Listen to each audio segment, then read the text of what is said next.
किसी को हानि पहुंचाए मुझे उस तक पहुंचना होगा।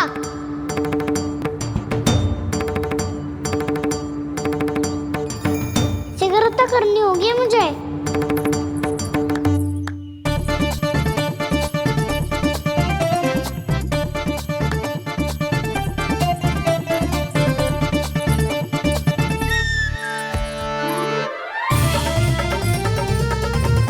पकड़ लियो मैया, पकड़ लियो। हाँ हाँ पकड़ लियो। पर तू तो अभी वहां था ना, यहाँ कैसे आ गया? आप भी तो वही थी मैया, सिगरा यहाँ कैसे आ गए? बहाना बनाने से ना बनूंगा मैं। चलो अब आपकी बारी। हाँ हाँ ठीक है।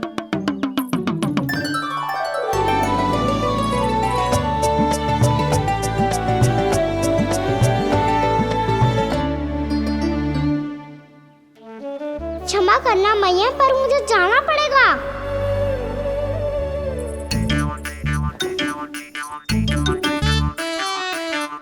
मैया पकड़ो मुझे। कहाँ है नंदा?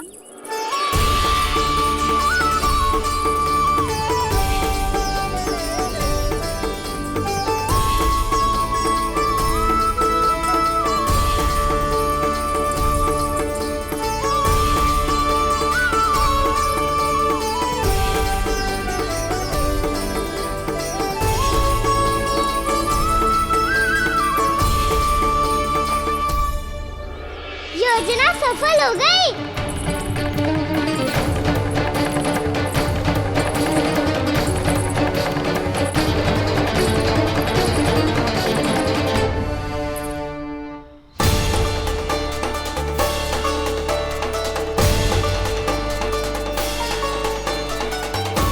मुझे माफ करना मैया, आपको बिना बताए जाना पड़ रहा है।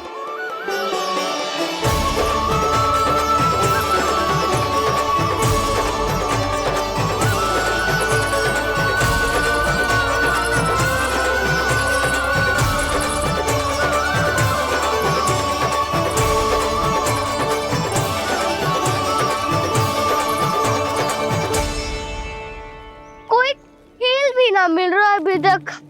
कहना तो अभी बता दे तो। हो तो ना सवाल, वो देख।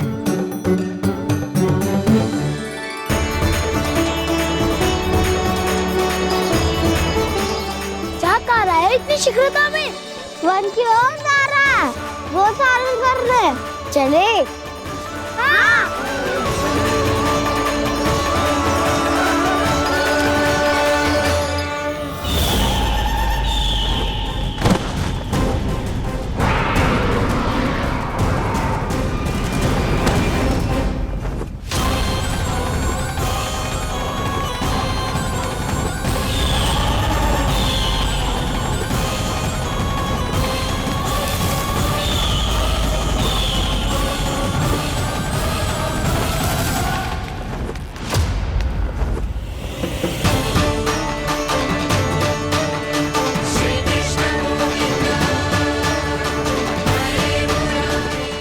राक्षस पंछी, राक्षस पंछी।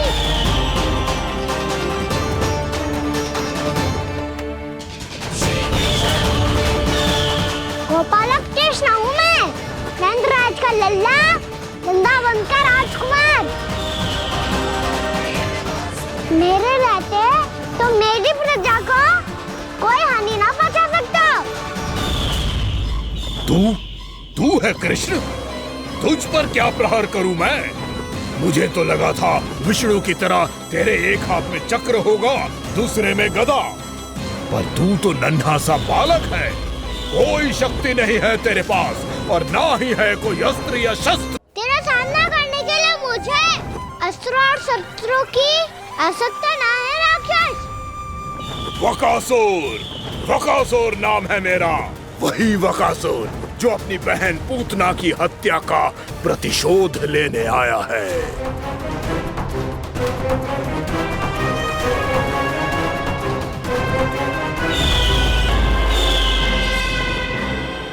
जानता है, इंद्र, अग्नि, वायु, वरुण यम या कोई भी अन्य देवता, कोई मेरे समान शक्तिशाली नहीं है। और तू, मुझ जैसे पर्वत के सामने एक तिनके जैसा तू करेगा मेरा सामना? तू रोकेगा मुझे? बस एक ही प्रहार में तुझे अपना आहार बना लूंगा मैं। छोटा चना बाजेगा ना? धमकियां देने से युद्ध नहीं जीते जाते बदकसूर। जो कार्य हो करके दिखाओ।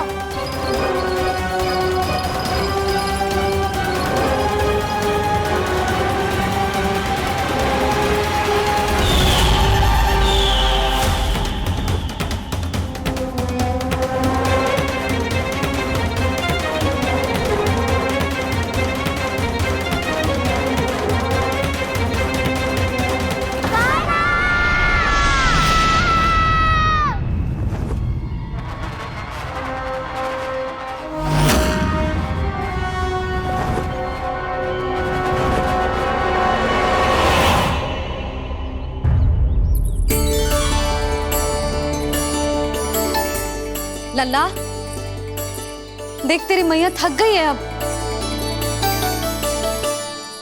अब बस कर लल्ला, ताली बजा। कान्हा, अब बस कर।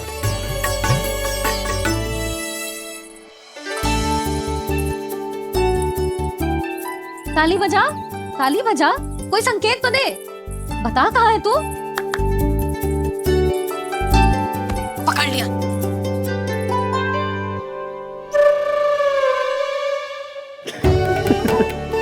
आप भी ना बड़े हो गए हो, पर बचपना ना गया आपका ना। बच्चे कहाँ गया? जी रोकान।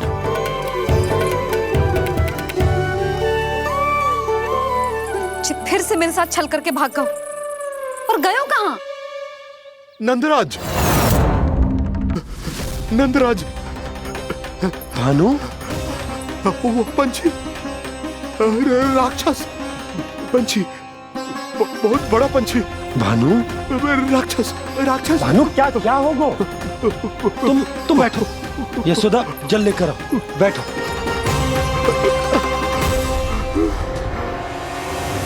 यदि आपको भूख लगी है तो मुझे खा लो, पर मेरे थकाव को छोड़ दो पंछी जी। आप मुझे ही खा लो, लेकिन कान्हा को छोड़ दो।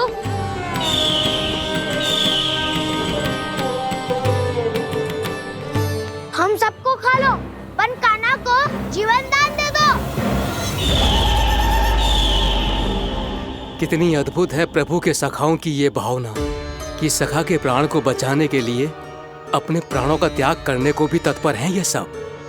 देवराज, वैसे तो प्रभु क्षण भर में सब कुछ संभाल सकते हैं, पर हमें अपना कर्तव्य निभाना होगा। प्रभु की सहायता हमें करनी होगी। हाँ देवराज, प्रभु की सहायता करनी चाहिए हमें। स्वयं नारायण की कृपा है हमारे मित्र पर, उसे छोड़ दो, अन्यथा देवता तुम्हें नहीं छोड़ेंगे। पर मैं देवता के आने की प्रतीक्षा नहीं करूंगा। मेरे भाई को इसी क्षण मुक्त कर दो असुर, या फिर मेरा सामना करने के लिए तैयार हो जाओ। आवश्यकता पड़ी तो तुम्हारा उदर फाड़ के भी अपने भाई की रक्षा करूंगा मैं। तो फिर आ बालक, तुझे भी तेरे भाई के पास पहुंचा देता हूँ मैं। प्रयास करके तो देखो दोस्त, तुम्हारे चोंच के टुकड़े टुकड़े ना कर दिए तो मेरा नाम भी बलराम नहीं, तो मेरा नाम भी बलराम नहीं।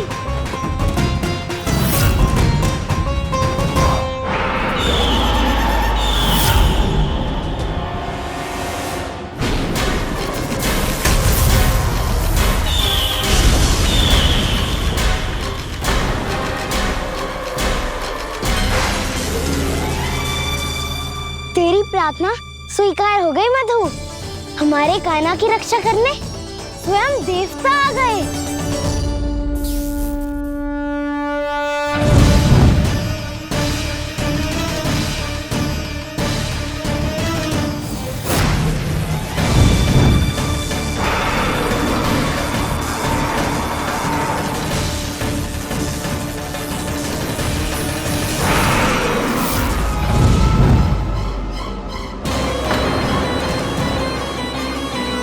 करो इंद्र, अपने वज्र का प्रयोग मत करो।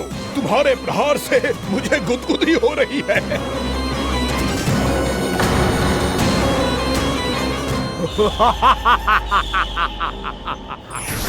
पर मेरी ज्वाला गुदगुदी नहीं करेगी बकासुर, जलाकर भस्म कर देगी।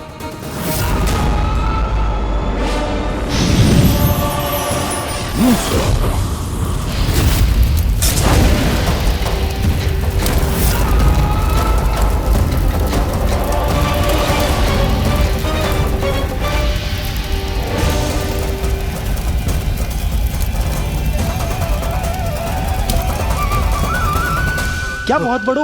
बहुत बड़ा पंछी। पंछी? बहुत बड़ा पंछी। पंछी नहीं, वो राक्षस कान्हा को निगल गया।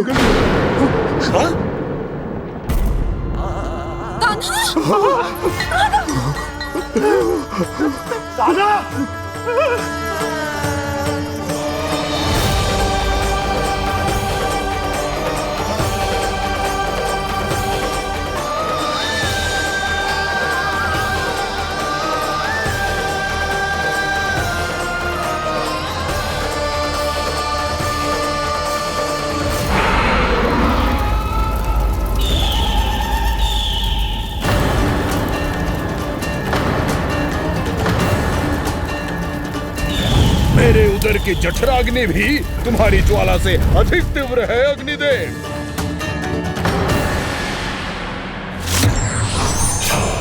अब यम का पाश ही दंड देगा इसे।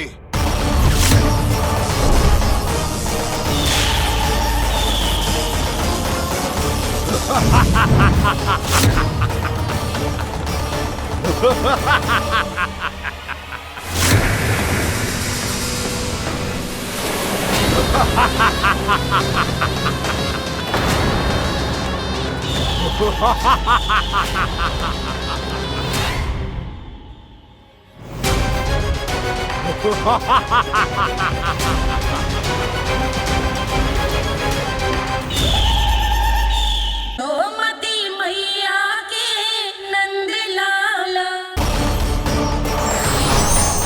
अब यम का पाश ही दंड देगा इसे।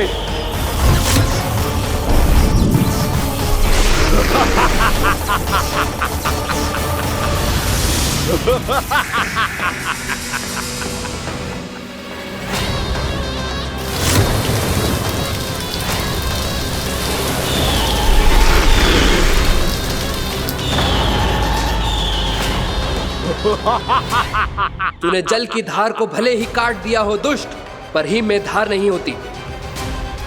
अब मेरी हिम शक्ति तुझे जमाकर नष्ट कर देगी।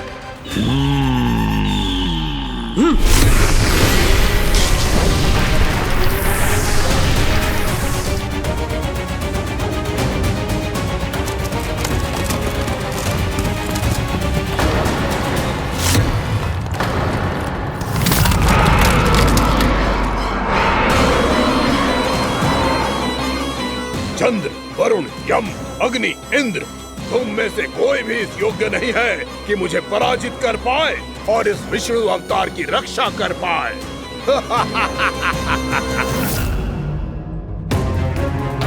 इस असुर को तो देवता कुछ ना बिगाड़ पा रहे हैं। अब क्या होगा खाना का? बकासुर, मैं अपनी किरणों की ताप से तुझे छलनी छलनी कर दूंगा।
पुत्र कार्तिकेय, इस असुर के उदर को फाड़कर अपने पिता के सखा श्री कृष्ण को मुक्त कराओ पुत्र।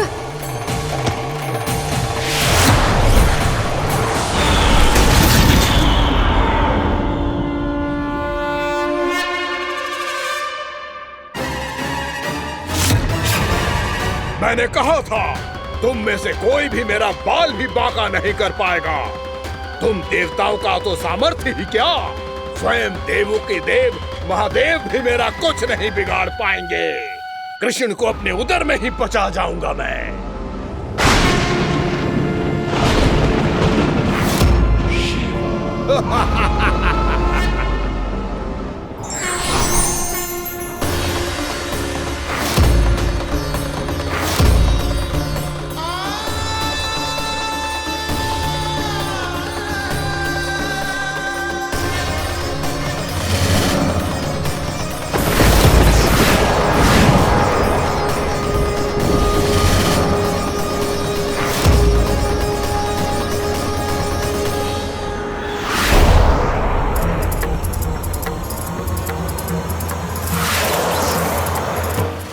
शिव शंकर का त्रिशूल है। एक ही बार में इस असुर का प्राण ले लेगा ये। हाँ, महादेव का त्रिशूल।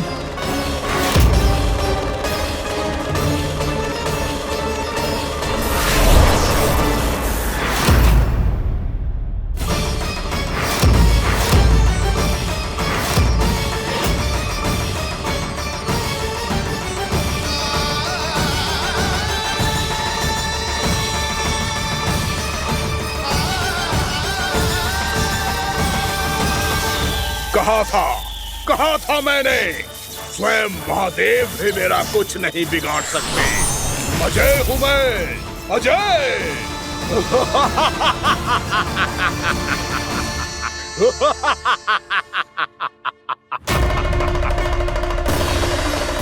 प्रभु, आपके त्रिशूल की महिमा तो अपरंपार है, तो फिर ये ठहर क्यों गया?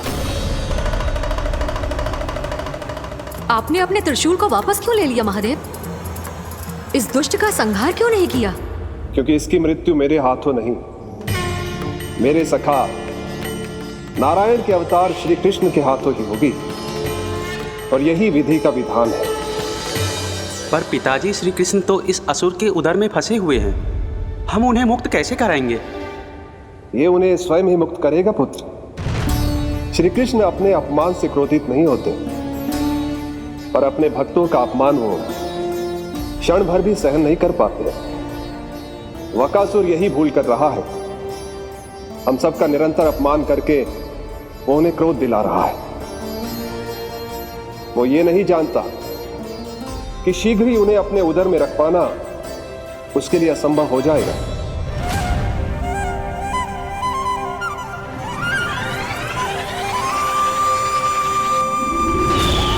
क्या हुआ महादेव, पराजित होकर भी मुस्कुरा रहे हैं? पर अब तो महादेव कहलाने के भी योग्य नहीं रहे आप। असफल देवताओं की इस अयोग्य सेना को लेकर चले जाइए यहाँ से। ना ये मेरा सामना कर सकते हैं और ना ही आप। मेरी शक्ति के सामने आप अक्षम हैं महादेव।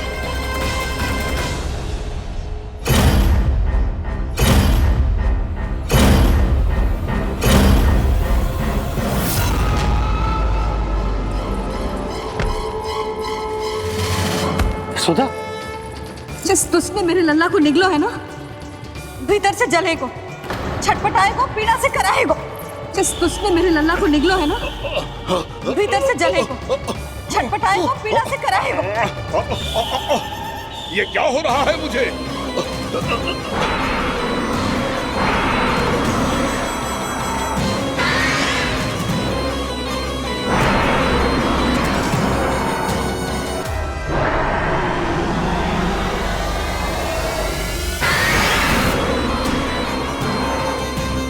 मुझे ऐसा क्यों लग रहा है जैसे भीतर से जल रहा हूं मैं। ये क्या हो रहा है मुझे?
हे प्रभु, मैंने ऐसे कौन से कुकर्म किए थे कि मुझे ऐसी मृत्यु प्राप्त हुई?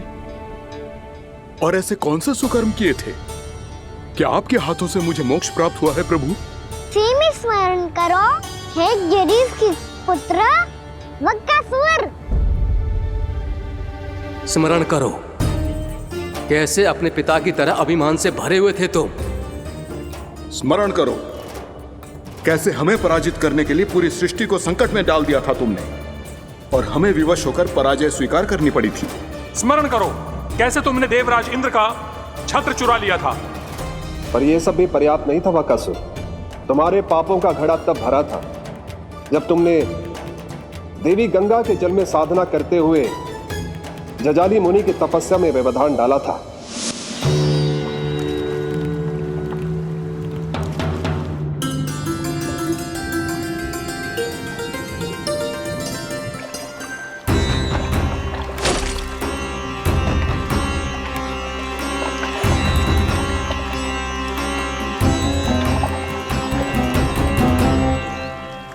रुक क्यों गए चालक? नौका को आगे की ओर ले चलो।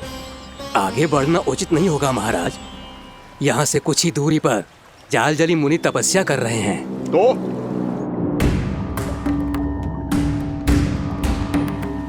मेरे मत्स्य आखेट के क्षेत्र में इसने तपस्या करने की भूल की है। मेरे ही राज्य में मेरा कोई क्षेत्र मेरे लिए वर्जित हो, यह मुझे स्वीकार नहीं है। आपने पर्याप्त मत्स्य आखेट कर लिया है महाराज। यदि तुम इन मछलियों का आहार नहीं बनना चाहते हो, चुपचाप मेरी आज्ञा मानो। क्षमा, क्षमा महाराज।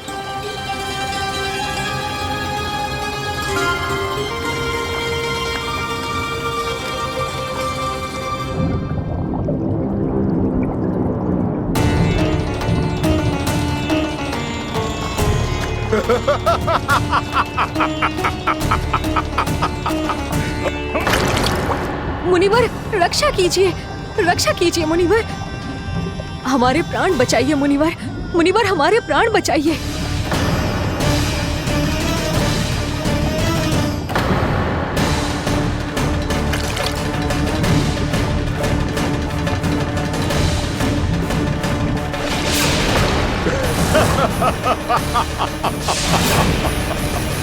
ठहर जाओ असुरराज, इन मछलियों को हानि ना पहुंचाओ। क्यों मुनि? अब मछलियां पकड़ने के लिए मुझे तुमसे आज्ञा लेनी पड़ेगी। तुमने तपस्या करने से पहले किससे आज्ञा ली थी? मां गंगा से, इस जल में रहने वाली सभी मछलियों से। इस उपकार के बदले इन सभी मछलियों को रक्षा करने का वचन दिया था। इसीलिए असुरराज, मैं शांति से कह रहा हूं, इस स्थान को अशुद्ध ना करो। चुपचाप यहां से चले जाओ, नहीं तो इसका परिणाम अच्छा नहीं होगा।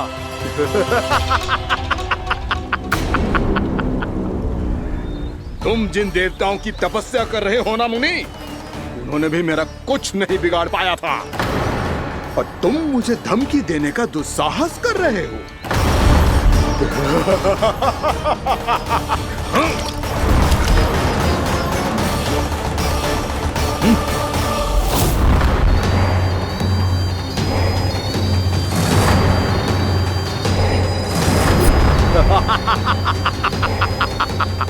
मूर्ख, विचारों से तो तू राक्षस है ही, और स्वभाव से उस बगुले की तरह है जो भूख ना होने पर भी उन निर्दोष मछलियों को आहार बनाता रहता है। इसलिए अभी इसी क्षण से तू बगुला का जीवन जिएगा। ये मेरा श्राप है, ये मेरा श्राप है।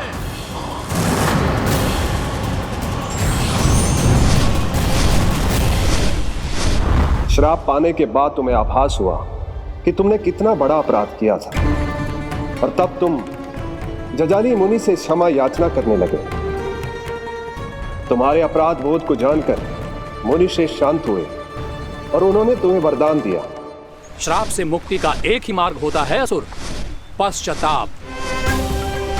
तुम्हें अपने भूल का पश्चाताप है, इसीलिए मैं तुम्हें वरदान देता हूं। तुम्हें मेरे श्राप से मुक्ति अवश्य मिलेगी। स्वयं प्रभु श्री नारायण के अवतार इस बगुले के देह के बंधन से तुम्हें मुक्त करेंगे।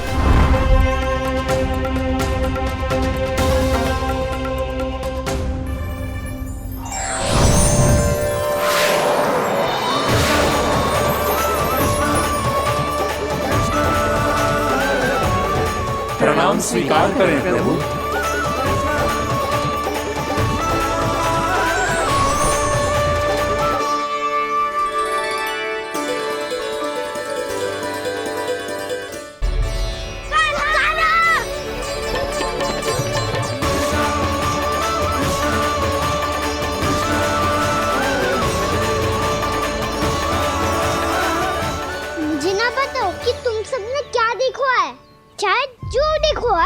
बस मैया से कछु मत ही बताना। कान्हा!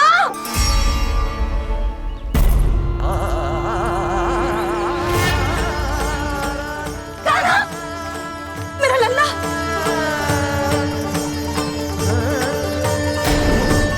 भानु बता रहा था तुझे कोई असुर पंछी निकल गया था। हाँ?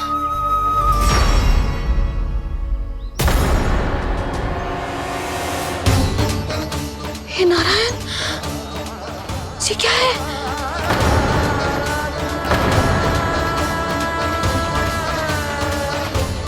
ये सब कैसे हुआ लल्ला? हाँ? कोई बताएगा मुझे ये क्या है?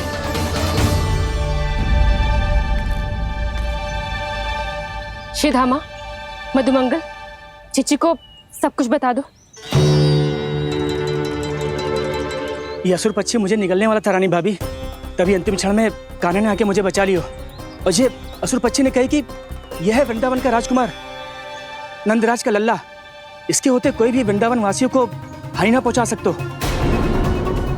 रानी भाभी, कान्हा ने अपने प्राणों की चिंता ना करी और इस क्रूर राक्षस से भिड़ गयो, और इस राक्षस पक्षी ने इसे निगल लियो। इतना पर्याप्त है भोला काका, सब कुछ बताने की आवश्यकता नहीं है। ये सब देख के सारी बालक मंडली इतनी व्याकुल हो गई कि सबने अपने प्राण अर्पित कर दिए, और इस असुर पक्षी से कहे कि हमें खा लो और हमारे सखा को छोड़ दो। इन बालकों का पराक्रम देख के सभी देवतागण यहाँ आ गए और उनके हृदय भी पिघल गए, और उन्होंने इस राक्षस पक्षी से युद्ध करके इसे मार गिराया। देवताओं के राजा इंद्र के वज्र का प्रहार तो मैंने अपनी आंखों से देखा है ताई जी।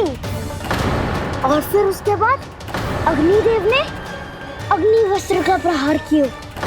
जय ना काकी, वरुण देव, कार्तिकेय, यमदेव सबने मिलके युद्ध किया इस राक्षस से। कहा था अभी मत बोलना। अरे सब मिलके फंसा दोगे मुझे। भद्रकाली, हमारे शिव शंकर भी आए थे छोटी माँ। जाओ आप भी। बाबा साईता।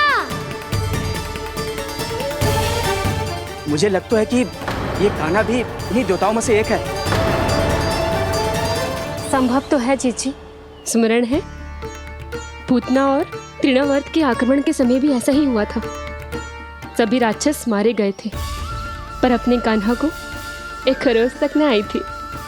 हाँ जीजी, मुझे लगता था कि श्री नारायण की विशेष कृपा है हमारे कान्हा पे, पर अब तो देख के लग रहा है कि हमारा कान्हा ही स्वयं श्री नारायण है। या फिर उनका अवतार है ये। अरे बस करो तुम सब, ऐसा कछु ना है। अरे जितनी बात सुनी है उससे तो यही लग रहा है कि कान्हा देवताओं और असुरों की युद्ध के बीच में फंस गया था। उसका इस सब से कोई लेना देना ना है। तो फिर इसके तन पे एक भी खरोच क्यों ना आया नंदराज? हाँ,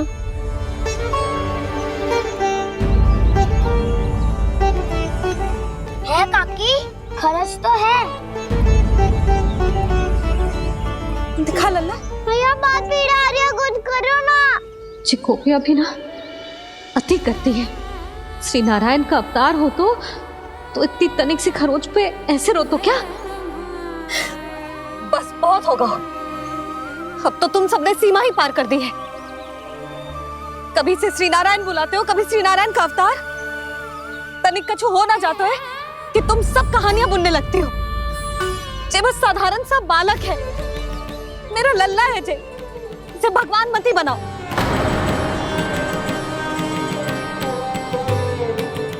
और तू, क्या आवश्यकता थी तुझे यहाँ आने की? हाँ, वो भी मुझे बिना बताए। मेरे साथ छल करके आए हो तू। अब तू घर चल, ऐसा दंड दूंगी ना कि भैया बहुत पीड़ा हो रही है। मैया बहुत पीड़ा हो रही है मैया। हाँ नन्ना, तू घर चल, मैं तुझे औषधि लगा दूंगी। हल्दी का लेप लगाऊंगी ना, झट से ठीक हो जाएगा। चल चल।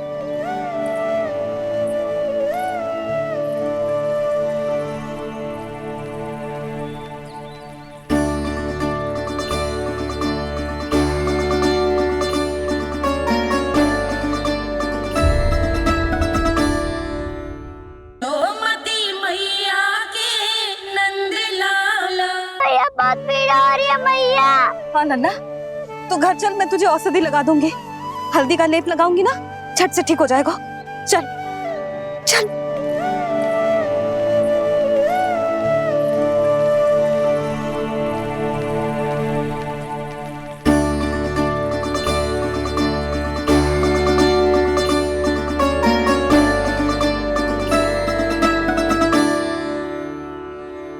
बस लल्ला बस, रो मत। चल चल चल, आजा। अभी औषधि लगाऊंगी ना, तेरी सारी पीड़ा लुप्त हो जाएगी।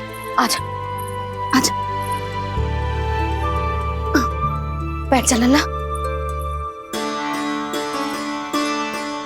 अभी आई मैं। हाँ,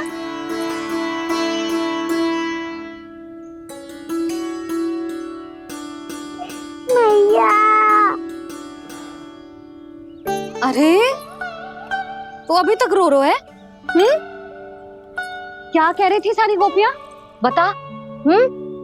के मेरा लल्ला श्री नारायण का अवतार है।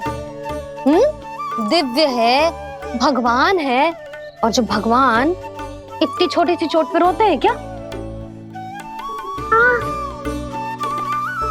इतनी तो लगी भी ना है तुझे जितना तो तू आ ऊ कर रो है।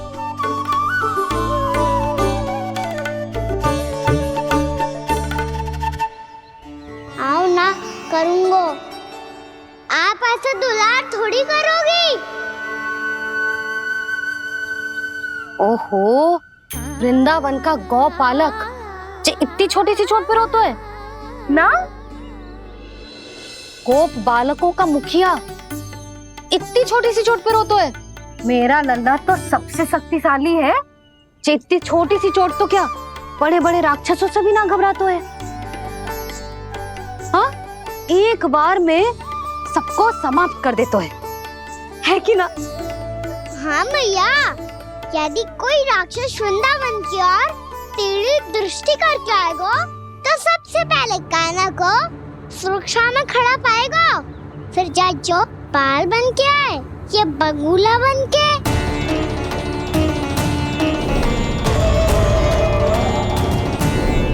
ना लल्ला, सोचो भी मती। वृंदावन की सुरक्षा करना तेरा दायित्व ना है। तुझे और कोई संकट का सामना करने की आवश्यकता ना है। अभी तो मेरी पीड़िता का हरण कर रही थी, अचानक से क्या हो गया मैया को? कोई आवश्यकता ना है तुझे ऐसे संकटों का सामना करने की। आने दे आज तेरे बाबा को, सीधा सीधा बोल दूंगी। बहुत हो गए उनके तर्क वितर्क। मेरा फूल सा लल्ला वन में अकेले गौचारण के लिए ना जाए को। आज बगुले ने निकल लियो, कल कछु और हो जाए तो? नारायण ना करे, कहीं कछु ऊंच नीच तुझे कछु हो जाए तो? मैं तो जीते जी मर जाऊंगी।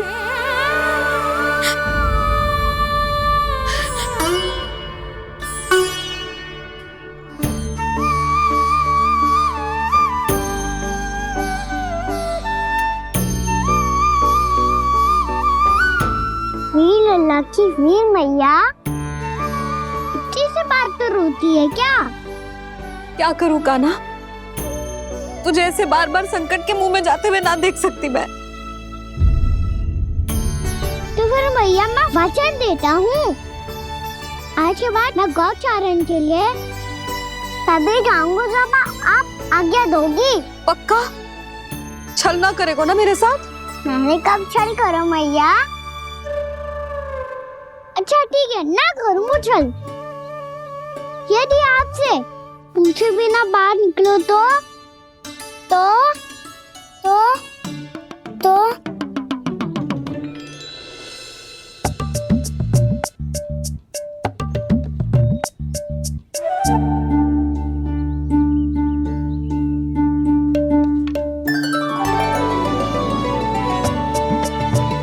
ये रही आपकी छड़ी और ये रही मेरी पीठ।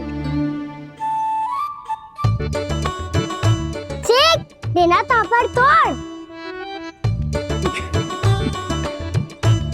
ठीक है, जब तूने अपना दंड निर्धारित कर ही लियो है तो सोच ले, अब अगर तूने मेरी बात ना मानी तो तोड़ तोड़ छड़ी पड़ेगी। समझ आई?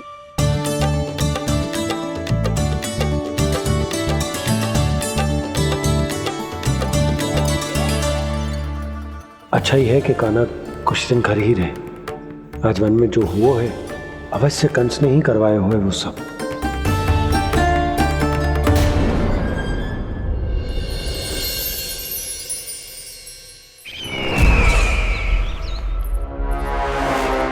आपका ये धनुष तो सबसे अधिक शक्तिशाली था महाराज, ये कैसे टूट गया? कहीं ये बकासुर की पराजय का संकेत तो?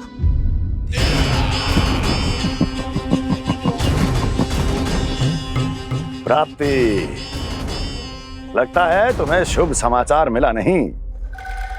उस बकासुर ने उस विष्णु अवतार को जीवित ही निगल लिया है। अरे अब तक तो उस नन्हे से बालक को पचा भी चुका होगा वो। उसके तन में रक्त बनकर वो विष्णु अवतार और उसकी शक्तियां दौड़ रही होंगी। क्षमा कीजिए महाराज। क्षमा कीजिए, इस अशुभ से मुख से शुभ समाचार आने दो। माथे के बल को ढीला करो, चेहरे पर मुस्कान लाओ और कहो, महाराज, वृंदावन में मातम फैल चुका है।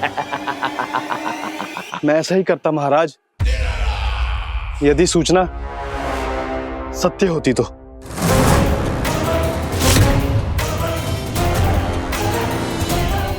कहना क्या चाहते हो? एक क्षण में सूचना उगलो, अन्यथा मेरा योद्धा बकासुर विष्णु अवतार की तरह तुम्हें भी जीवित निकल जाएगा। आने दो। बकासुर मारा गया महाराज, बकासुर मारा गया महाराज, बकासुर मारा गया। बकासुर मर चुका है? असंभव। असंभव। बकासुर ने उस बालक को निगल तो लिया था, पर उसकी सुरक्षा करने के लिए सभी देवता वहां प्रकट हो गए, पर फिर भी कोई बकासुर का सामना नहीं कर पाया। और फिर क्या हुआ? वो बालक स्वयं ही बकासुर के उदर से बाहर आ गए और उसकी चोंच तोड़कर उसकी हत्या कर दी।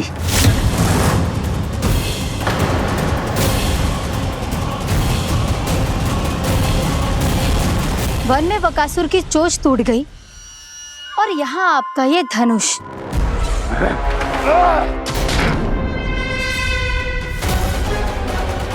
केवल नहीं टूटा तो आपका ये भ्रम महाराज।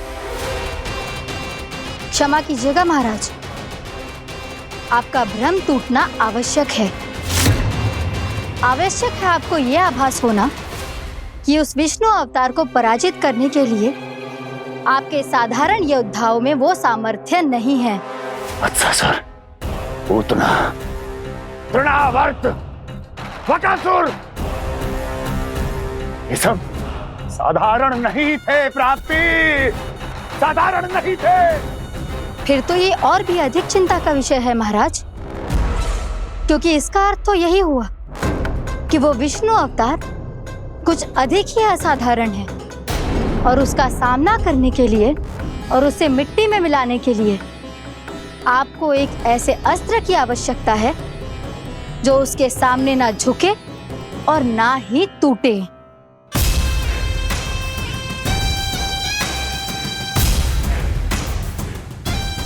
तो फिर मैं ऐसा ही असतर ढूंढूंगा, चाहे आकाश पाताल एक क्यों ना करना पड़े मुझे, 10 दिशाएं 14 भुवन क्यों ना नापने पड़े मुझे, मैं उस असतर को अवश्य ढूंढ निकालूंगा जो उस विष्णु अवतार के प्राणों की डोरी इस धनुष की तरह तोड़ सके।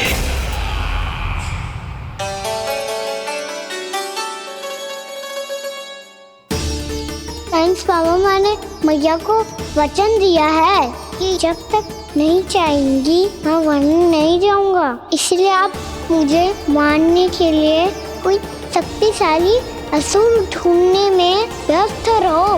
कुछ दिन तब तक मैं व्यस्त रहूंगा अपनी मैया की सेवा करने में।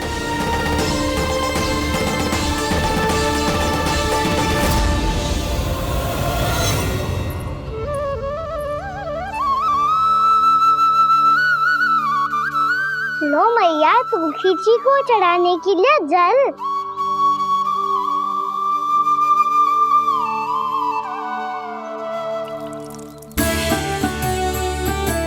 लो मैया, और आटा।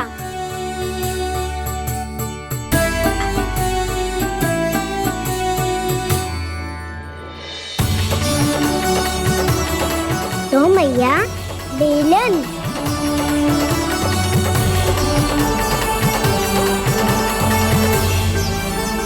ले, तनी खा ले। ओ मैया, भूख ना लगी है। बिना भूख के खाने से क्या लाभ? और तेरा जब पेट तो कह रहा है कि उसे भोजन चाहिए,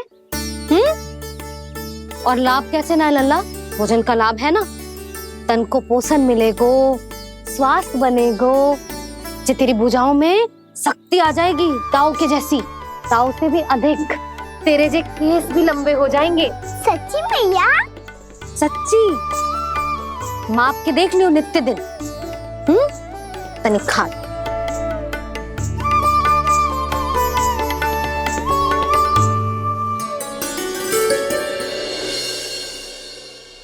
मान के मैया का कहना, छक के भोजन खाते हैं, नित्य मापते भुजा केश, पर ज्यो का त्यों ही पाते हैं।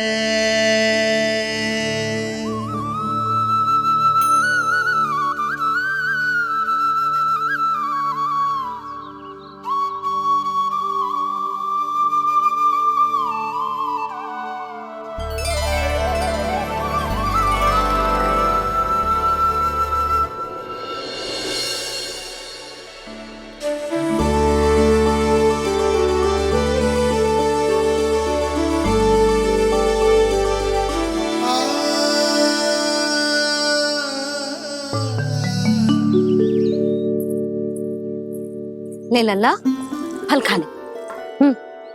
ना, मुझे ना खाने फल वल। क्यों? लंबे केस और शक्तिशाली भुजाएं ना चाहिए? व्यर्थ है ये सब। पिछले 10 दिनों से देख रहा हूँ, ना केस लंबे हुए हैं, ना भुजाएं शक्तिशाली बनी है। 10 दिन में कछु ना होने वाला। 10 सप्ताह ऐसे खाएगो ना, तब जाके कछु बदलाव दिखेगो। समझ आई? चल अब खा ले। वैसे भी मुझे बहुत सारी तैयारियां करनी है आज। इसीलिए भैया एकादशी के व्रत के लिए लल्ला। सुनो जी, सारी सामग्री आ गई? हाँ, तुमने जो कही थी सब ले आए हूँ।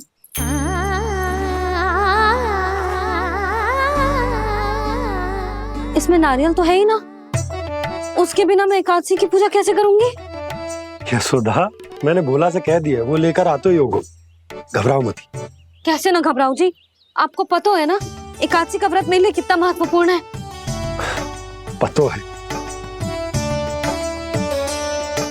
अरे इसमें तो दिए भी ना है। दिए ना है? अब मैं अभी लेकर आता हूँ। आप रहने दो, मैं ही लेके आती हूँ। भक्त भोला राम के यहाँ से है? भक्त भोला राम?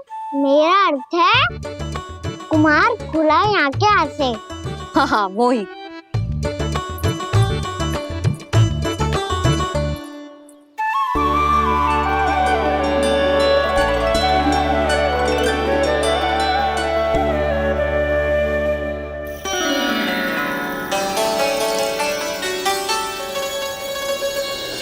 श्री हरि, श्री हरि, मेरे श्री हरि।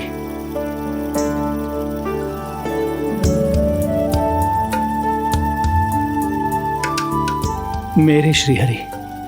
भोला राम, मेरी मटकी तैयार है? मेरे श्री हरि, मेरे श्री हरि।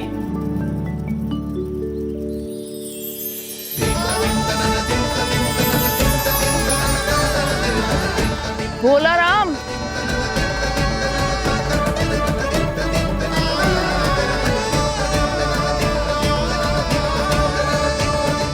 भोला काका, ओ भोला काका।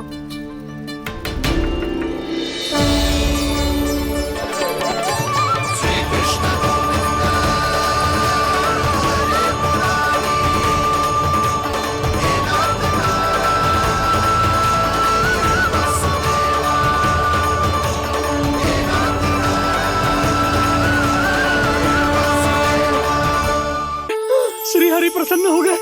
मेरे श्री हरि आ गए, मेरे भगवान आ गए। मेरे श्री हरि आ गए, मेरे भगवान आ गए। मेरे श्री हरि आ गए, मेरे भगवान आ गए। मेरे श्री हरि आ गए, मेरे भगवान आ गए। मेरे भगवान आ गए, मेरे घर मेरे भगवान आ गए।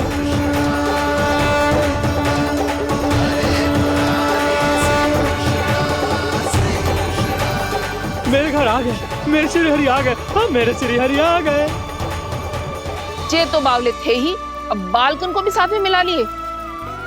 उज्जवल क्या कर रहा है? अरे ठहर जा भोला।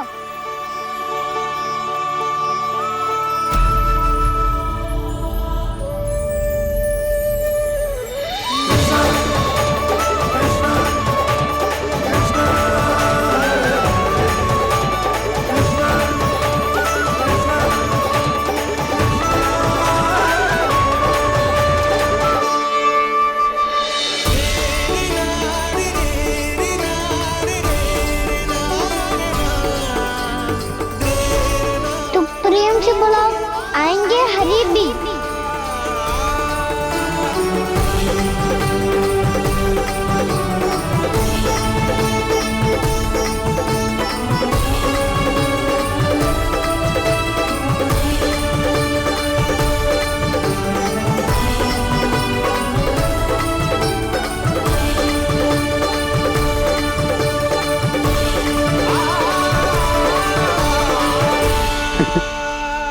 क्या वो गाना?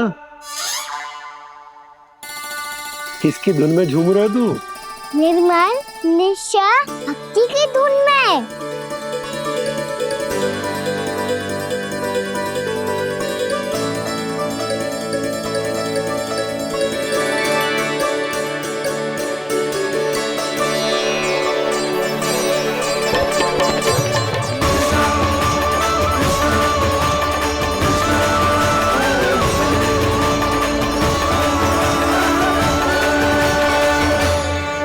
अरे क्या हो गया इन्हें? बावले हो गए हैं क्या? ठहरो, कोई आवश्यकता ना है ऐसे बावलों की तरह नाचने की।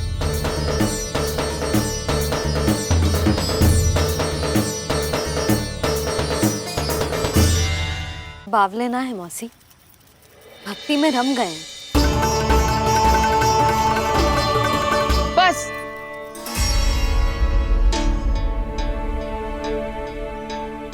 हम सब कब से खड़े हैं यहाँ, पर तुम्हें कुछ ध्यान ही ना है।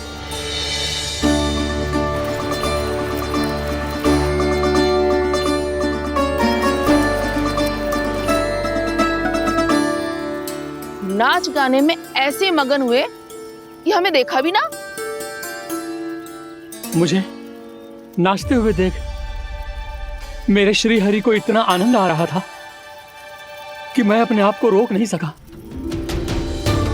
और वैसे भी मेरे जन्म का एकमात्र उद्देश्य है श्री हरि की सेवा करना, श्री हरि को प्रसन्न करना। तुम बावले हो भोलाराम, या हमें बावला बना रहे हो? श्री हरि और तुम्हें देख रहे हैं? हाँ, अभी वो यहीं थे, देख रहे थे। भोला काका, आपने भी ना अति कर दी। अब हमें भी बताओ तनी, कहाँ थे श्री हरि?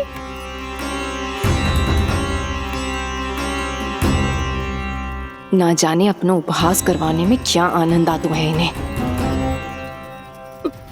देखो, अब तुम सच मानो या झूठ, लेकिन हमरे श्री हरि यहीं थे, इसी चाक पर अभी। हाँ, लो सुन लो इस मूर्ख की बात। श्री हरि को और कोई स्थान ना मिलो जो इसके मिट्टी के चाक पे आकर बैठेंगे। श्री हरि को और कोई स्थान ना मिलो जो इसके मिट्टी के चाक पे आकर बैठेंगे।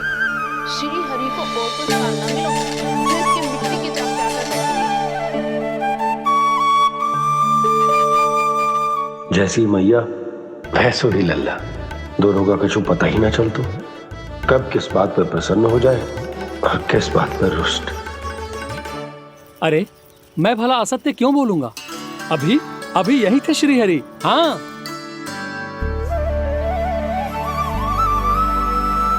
हाँ, जैसे श्री हरि को तो कोई कार्य है ही ना, वो तो आतुर होके बैठे रहते हैं कब तुम हरि हरि बुलाओ और वो दौड़े चले आए। भगवान तो भक्तों के पास आने के लिए सदैव आतुर रहते हैं, बल्कि सत्य तो यह है कि भक्तों के मन में ही निवास करते हैं भगवान।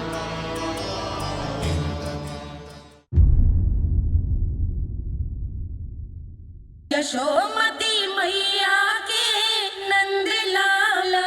अरे मैं भला असत्य क्यों बोलूंगा? अभी अभी यही थे श्री हरि। हाँ,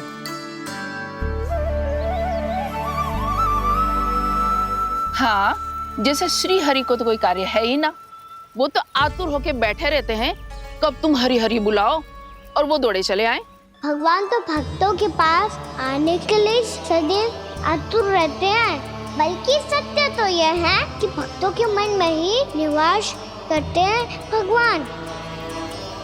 भगवान तो भक्त के पास आने के लिए सदैव ही आतुर रहते हैं शंकरी मौसी। बल्कि सच्ची बात तो ये है कि भगवान हमारे मन में ही निवास करते हैं। कम से कम तू तो इसे बढ़ावा मत दे जशोदा। जब देखो जब हरि नाम की रट लगाए रहते है। हरि बोलते बोलते ऐसो बावलो होता है कि सारा कार्य भूल जाता है। 2 दिन से अपनी मटकी के लिए चक्कर काट रही हूँ। अभी तो एक चक्कर और लगाना होगा आपको। आपकी मटकी तैयार हो गई है, अभी लाता हूँ।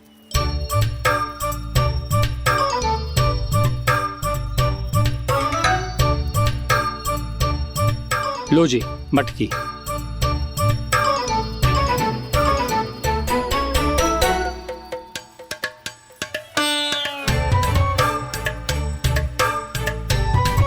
इस कच्चे मटके का क्या करूं मैं? हाँ? पर इसे तो मैंने भट्टी में पकाया था। अब तू ही देख ले कितना ध्यान रहता है इस कार्य पे। और कह तो है कि श्री हरि आते हैं इससे मिलने। हाँ आते हैं और आगे भी आएंगे हमारे श्री हरि हमसे मिलने। और आके मोक्ष देंगे, है ना? मांगूंगा तो मोक्ष भी दे देंगे, मांगूंगा तो मोक्ष भी दे देंगे, मांगूंगा तो मोक्ष भी दे देंगे। अभी तो ये बता कि तू मुझे मेरी मटकी कब देगो? और मेरी मांग कब पूरी करोगे भोला राम जी? मेरो घड़ा मेरे दिए तो तैयार है ना कल एकादशी की पूजा और व्रत के लिए? एकादशी का व्रत? हाँ, एकादशी का व्रत। इसे करने से श्री हरि बहुत प्रसन्न होते हैं। अच्छा, फिर तो अभी लाया।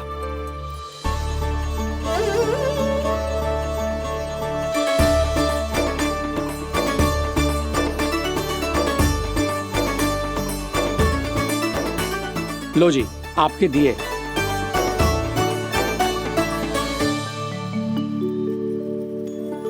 और जो हमने मांगा है वो? बाकी सब शेष द्वादशी के दिन मिलेगा, क्योंकि कल मैं भी एकादशी का व्रत रखूंगा, क्योंकि कल मैं भी एकादशी का व्रत रखूंगा, क्योंकि कल मैं भी एकादशी का व्रत रखूंगा।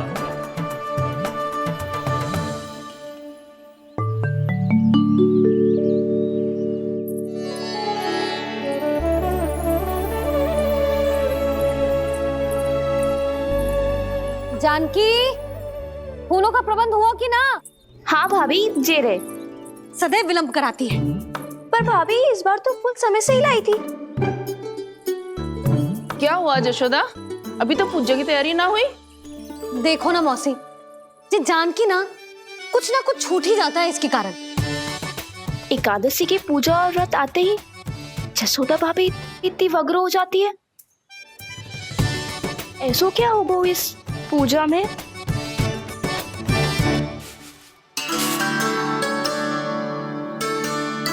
ये थाली में रोली चंदन रखने से, दिया जलाने से के होगो? आपको पता भी है एकादशी का व्रत क्यों रखते हैं? क्या महत्व है इसका? लो, जे तो मैं जसोमती रानी से पूछना भूल ही गया। पर हाँ भगवान, मेरे लिए इतना ही पर्याप्त है कि इस व्रत को रखने से मेरे श्री हरि हमसे प्रसन्न हो जाएंगे।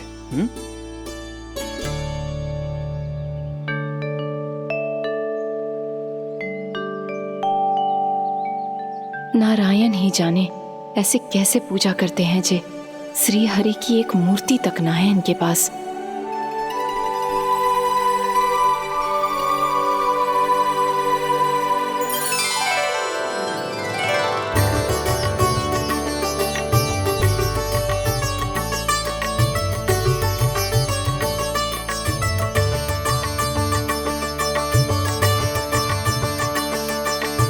प्रभु, न तो मेरे पास मूर्ति है और ना तो इस व्रत के विधि विधान के बारे में मुझे जानकारी है और ना ही मुझे इसके महत्व के बारे में जानकारी है, पर फिर भी मैं करना चाहता हूं।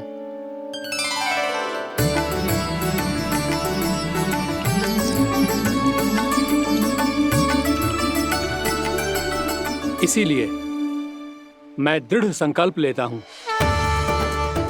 पूरी निष्ठा के साथ, श्रद्धा के साथ और पूरी आस्था के साथ मैं इस व्रत को संपन्न करूंगा।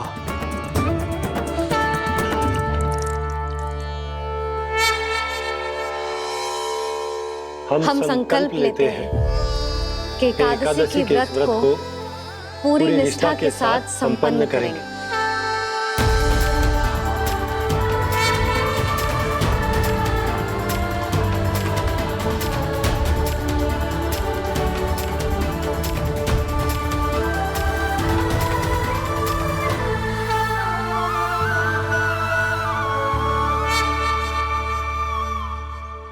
तुलसी जी के पत्ते तो हैं ही ना।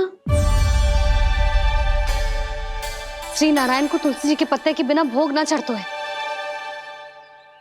जानकी, तुलसी के पत्ते कहाँ हैं? भाभी, मैं तो कब से यही पूछना चाह रही थी कि तुलसी के पत्ते लाऊं क्या, पर आप तो व्यस्त थी ना।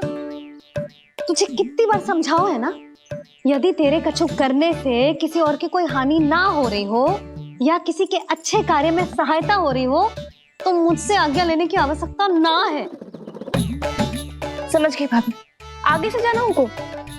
ले अभी लेकर आती हूँ।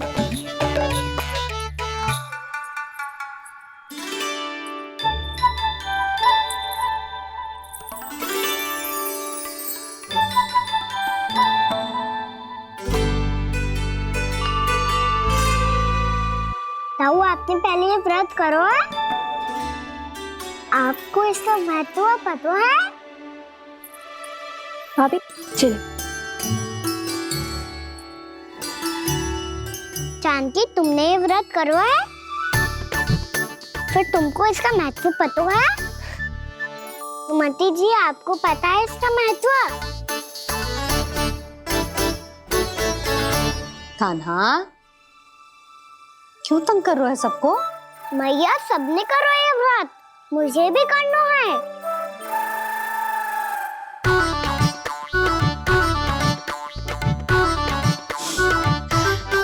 ये व्रत केवल बड़ों के लिए होती है लल्ला। जब आप ये व्रत कर सकती हो, बाबा कर सकते हैं, ये सारी गोपियां कर सकते हैं, वो भी कर सकते हैं, तो मैं क्यों ना कर सकता? क्योंकि तू कल तक भूखा ना रह पाएगा लल्ला। जब भक्त रह सकते हैं, फिर मैं क्यों नहीं रह सकता? मेरा अर्थ है कि नारायण के भक्त मैया, मैया मान जाओ ना, मुझे करने दो ना ये व्रत। अपनी लल्ला पे आप विश्वास ना है आपको? विश्वास है। अच्छा ठीक है, तू भी कर ले।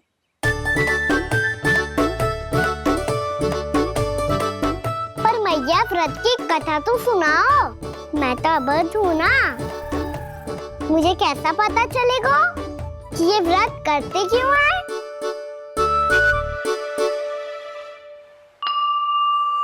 प्रभु, मुझ अबोध को कैसे पता चलेगा कि इस व्रत का क्या विधि विधान होता है और क्यों रखा जाता है और इसका महत्व क्या होता है? मुझे तो आप ही बता सकते हैं प्रभु। जब व्रत कर रहे हैं, तब उसका महत्व भी पता होना चाहिए ना। बताओ ना मैया, क्यों रखते एकादशी का व्रत? इसके लिए तो तुझे एकादशी की कथा सुननी होगी। सुनेगो ना?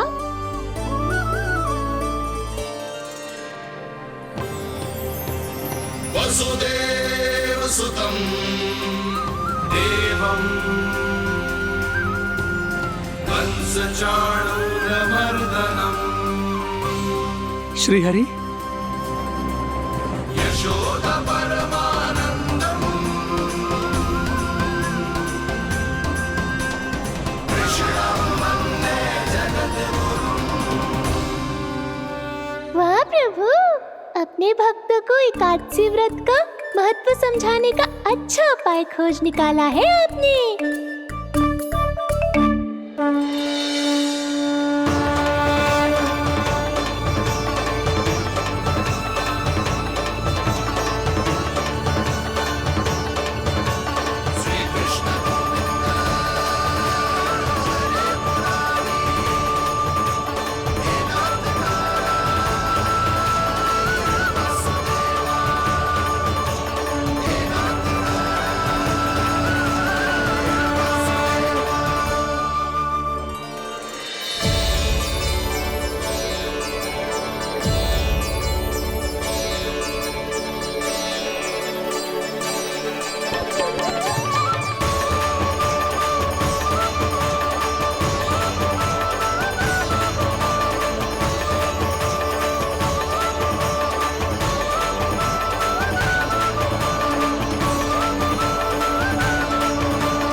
अब सब जन एकादशी के व्रत की कथा ध्यान से सुनना, तभी जे व्रत पूरा माना जाएगा। समझो लल्ला?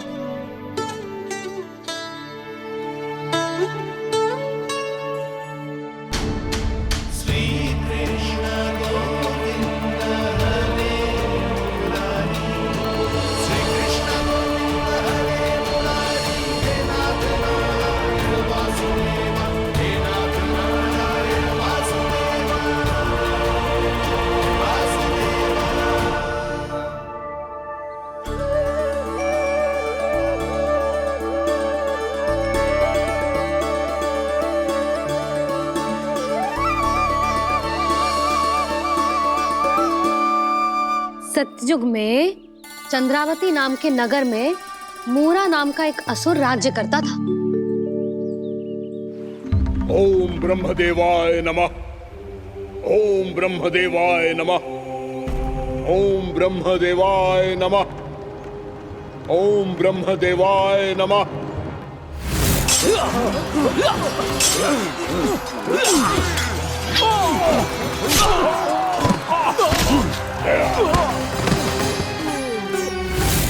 ओम ब्रह्मदेवाय नमः।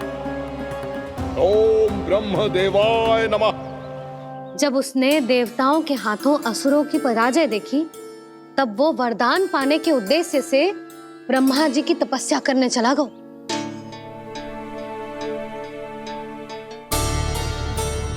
शीघ्र ही मूरा की तपस्या सफल हो गई और ब्रह्मदेव जी उससे प्रसन्न हो गए। ओम ब्रह्मदेवाय नमः। ओम ब्रह्मदेवाय नमः। ओम ब्रह्मदेवाय नमः। ओम ब्रह्मदेवाय नमः। ओम ब्रह्मदेवाय नमः। ओम ब्रह्मदेवाय नमः। ओम ब्रह्मदेवाय नमः। ओम ब्रह्मदेवाय नमः। मूरा, प्रणाम ब्रह्मदेव। तुम्हारी तपस्या सफल हुई। बोलो, तुम्हें क्या वर चाहिए? सृष्टि के रचयिता ब्रह्मदेव, कृपया मुझे ऐसा वरदान दीजिए जिसकी सहायता से मैं त्रिलोकी विजयी बन जाऊं और कोई देवता मुझे पराजित ना कर सके। यहाँ तक कि देवताओं के रक्षक, सृष्टि के संचालक भगवान श्री विष्णु के लिए भी मैं अपराजय रहूं। तथास्तु, तथास्तु, तथास्तु। प्रणाम ब्रह्मदेव।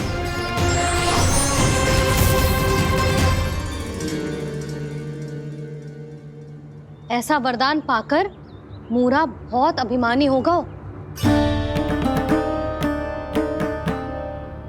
यक्षों, किन्नरों, यहाँ तक कि देवताओं को भी युद्ध के लिए ललकारने लगो, पर किसी ने भी उसकी ललकार को स्वीकार ना करो, क्योंकि सभी उसकी शक्ति से बहुत भयभीत थे और उसके सामने युद्ध किए बिना ही अपनी पराजय स्वीकार करने लगे। और फिर दंभ में आके उसने स्वर्ग लोक पर भी आक्रमण कर दिया और देवराज इंद्र तक को चुनौती दे डाली।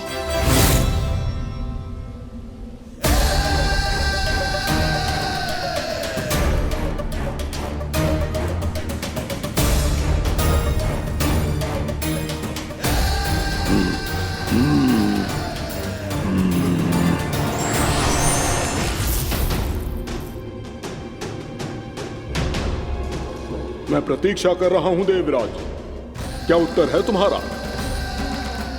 मुझसे युद्ध करोगे या फिर बिना लड़े ही पराजय स्वीकार कर मेरे अधीन हो जाओगे और सौंप दोगे मुझे अपना ये स्वर्ग लोक?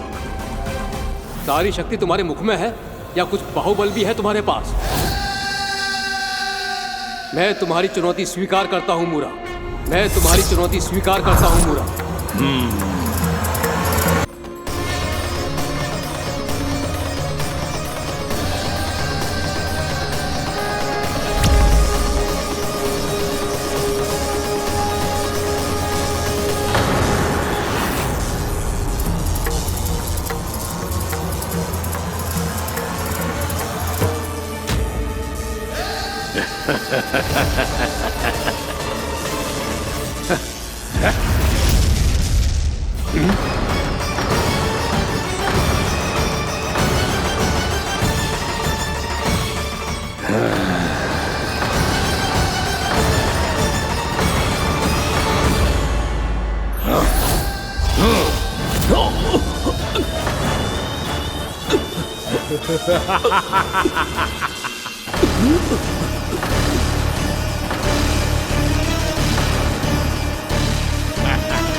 ठहरिए देवगण, असुर राज मूरा को ब्रह्मदेव का आशीर्वाद प्राप्त है। आप में से कोई भी इन्हें पराजित नहीं कर पाएगा।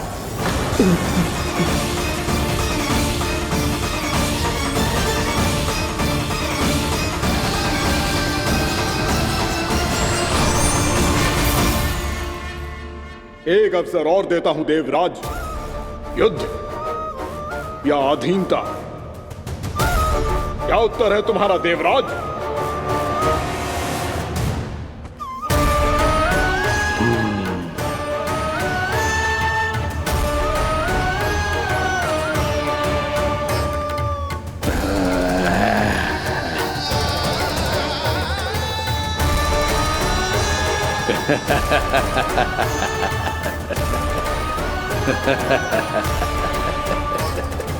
इंद्र और सभी देवताओं ने मूरा के आतंक में आके उससे भयभीत होके अपना सिंहासन छोड़ दियो। अब मूरा स्वर्ग का अधिपति बन गयो और शीघ्र ही उसने अन्य सभी असुरों को स्वर्ग में निवास करने के लिए आमंत्रित कर दियो। और इस प्रकार से वो धीरे धीरे तीनों लोकों का सम्राट बन गयो। उसे किसी ने रोका नहीं मैया? ना लल्ला, इतना साहस किसी में था ही ना। और फिर ये निश्चित करने के लिए कि भविष्य में किसी और असुर की मृत्यु ना हो, वो यमराज पे भी विजय प्राप्त करने के लिए यमलोक की ओर प्रस्थान कर दियो। वो तो अपने आप को और सभी असुरों को अमर बनाना चाहता था। पर देवता और यमराज भी उसकी ये योजना समझ गए थे। इसीलिए उसके आने से पहले ही सारे देवताओं ने श्री नारायण से सहायता के लिए गुहार लगाई। अब केवल आप ही कुछ कर सकते हैं प्रभु। अभी तो मूरा केवल त्रिलोक का स्वामी है, और यदि उसने यमलोक भी जीत लिया तो वो जीवन को ही नियंत्रित नहीं करेगा प्रभु, वो मृत्यु का भी स्वामी हो जाएगा। ऐसे में पहले सृष्टि का संतुलन तो नष्ट होगा प्रभु, और फिर स्वयं सृष्टि ही नष्ट हो जाएगी। ऐसा नहीं होगा यमदेव, नियति ऐसा होने ही नहीं देगी। विधि रचेगी खेल और मैं बनूंगा माध्यम। असुर राज मुरा का सामना मैं करूंगा। बस आप मुझे चुनौती देने के लिए उसे तैयार कर लीजिए, चाहे उसके लिए आपको साम दाम दंड भेद कोई भी उपाय क्यों ना अपनाना पड़े।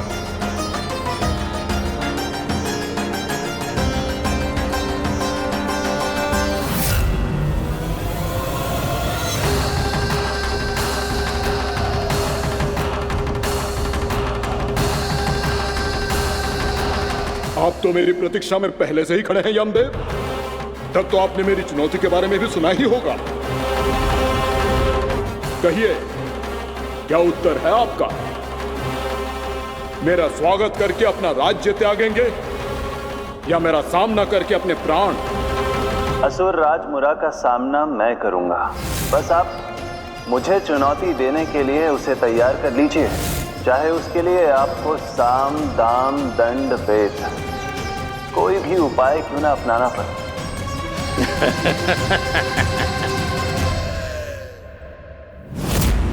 यशोमती मैया के नंद लाला।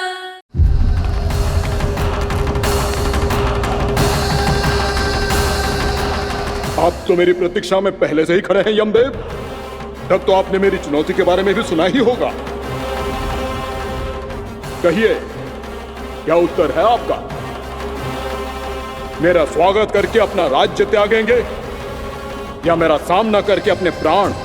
हे असुर श्रेष्ठ, मैं आपकी अधीनता स्वीकार करने के लिए तैयार हूं। बस एक विनती है मेरी। शर्त को विनती का नाम देकर पहलाना चाहते हो मुझे यमराज? असुर राज मूरा के सामने शर्त रख पाओ, इतना सामर्थ्य नहीं है तुम में। इसका आभास है मुझे असुरराज, पर मैं आपकी अधीनता स्वीकार करूं इससे पहले आपको स्वामी धर्म का पालन करना होगा। मेरे पुराने स्वामी के क्रोध से मेरी रक्षा करनी होगी आपको।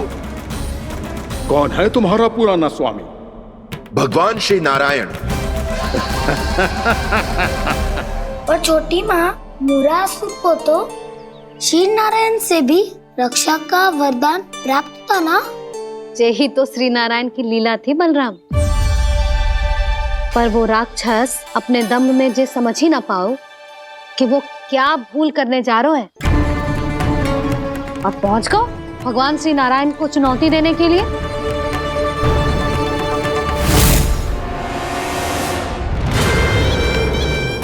वहीं ठहर जाओ असुर राजमोरा।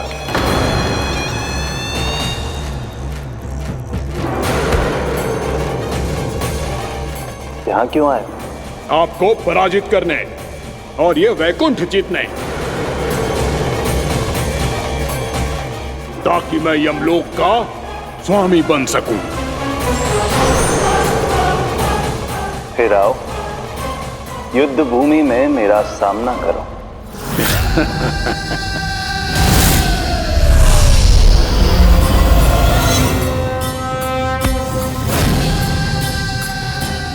ये नहीं जानते कि इनसे ना हारने का वरदान तो मैं पहले ही प्राप्त कर चुका हूं, इसलिए युद्ध ठीक से आरंभ हो पाए उससे पहले ही इन्हें जीत लूंगा मैं।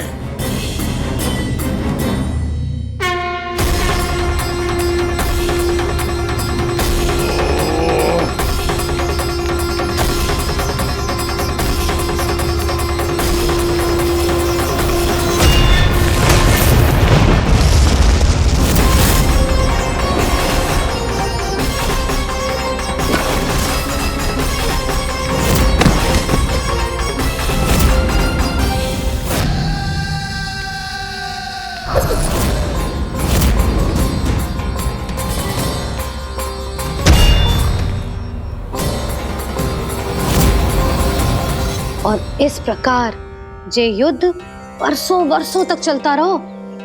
दोनों योद्धा पूरे ब्रह्मांड में अनेक अस्त्रों शस्त्रों के साथ युद्ध करते रहे।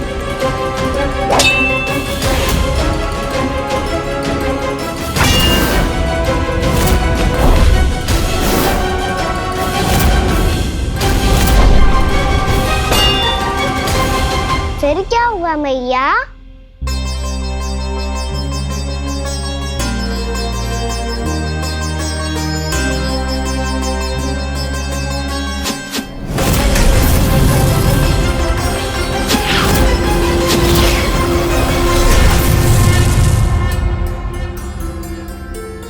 उस युद्ध को कभी समाप्त हुआ हो, पर कैसे?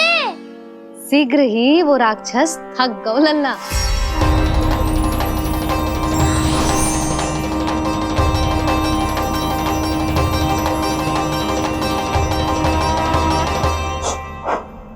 खड़े खड़े देख क्या रहे हैं नारायण?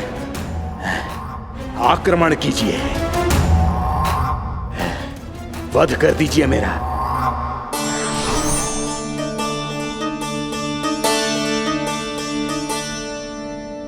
मैं तुम्हारी वीरता से प्रभावित हूं, इसीलिए इतनी थकान की स्थिति में मैं तुम जैसे वीर पर आक्रमण नहीं करूंगा। जाओ विश्राम करो। यदि फिर से युद्ध करने की इच्छा हो तो तुम्हारा स्वागत होगा।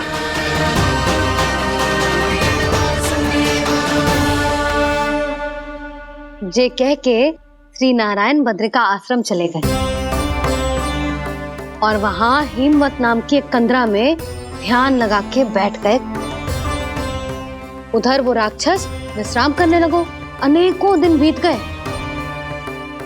और अब वो राक्षस मूरा फिर से स्वस्थ होके बलवान हो गया था। उसने अपनी सारी शक्ति फिर से प्राप्त कर ली थी। श्री नारायण ने उस पर दया करी थी, पर वो फिर से श्री नारायण को छलने को तैयार होगा।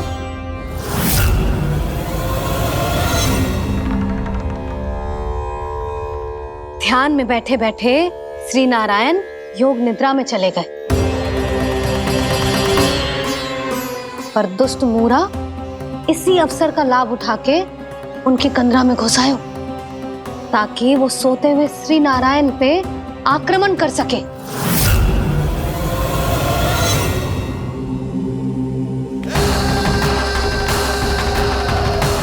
आज इस लंबे युद्ध को जीतकर अपने इस अंतिम शत्रु का भी अंत कर दूंगा मैं।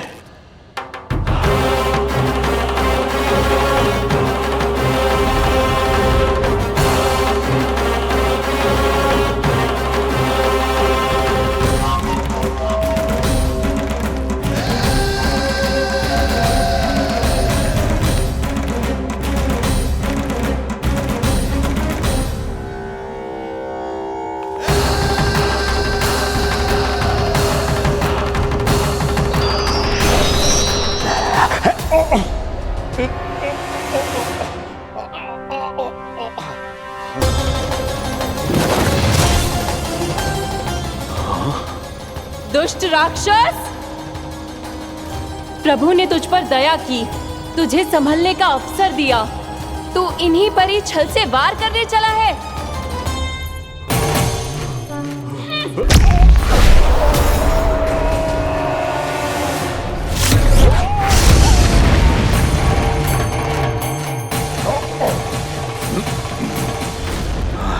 मैं अजय हूँ, मुझे कोई पराजित नहीं कर सकता। ब्रह्मा का वरदान है मुझे।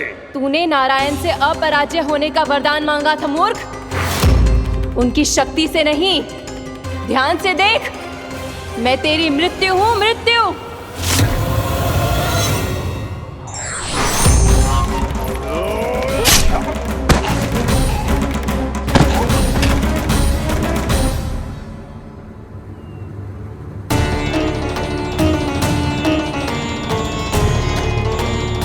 वो देवी कौन थी छोटी माँ? और कौन बलराम, वही तो थी देवी एकादशी।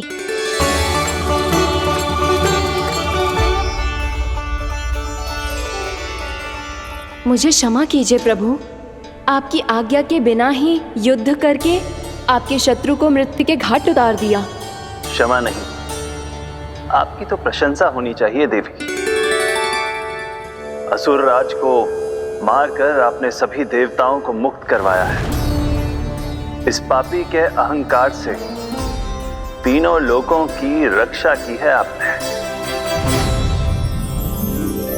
आप एकादशी की तिथि पर मेरी एकादश इंद्रियों से उत्पन्न हुई हैं। इसीलिए मेरे सभी भक्त आपको उत्पन्न एकादशी के नाम से जानेंगे।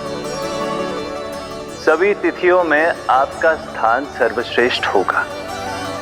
जिस तरह आपने राक्षस के आक्रमण से मेरी रक्षा की है, उसी प्रकार एकादशी के दिन व्रत करके जो भी भक्त आपकी कथा सुनेगा, मैं स्वयं उसकी रक्षा करूंगा।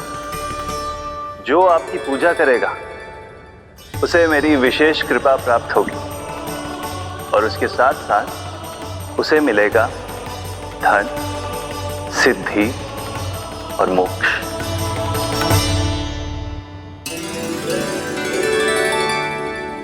इसीलिए आज के दिन व्रत रखने का बहुत अधिक महत्व होता है।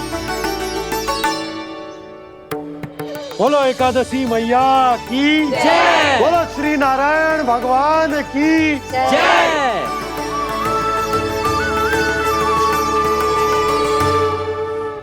प्रभु की कृपा से एकादशी का महत्व भी पता चल गो और मेरा व्रत भी सफल हो गो। अभी नहीं भूला राम, एकादशी का व्रत पूरी तरह तभी सफल होता है जब द्वादशी के दिन उसे पूरा किया जाता है।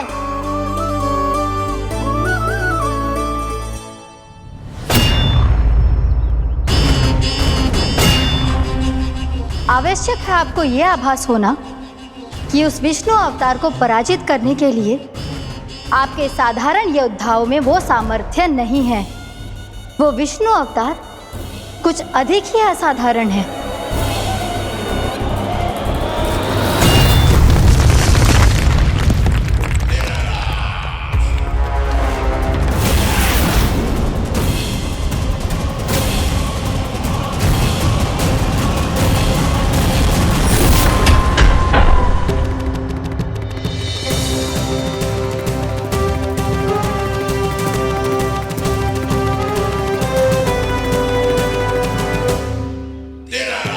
अब मैं दिखाऊंगा उस विष्णु अवतार को असाधारण शत्रु क्या होता है।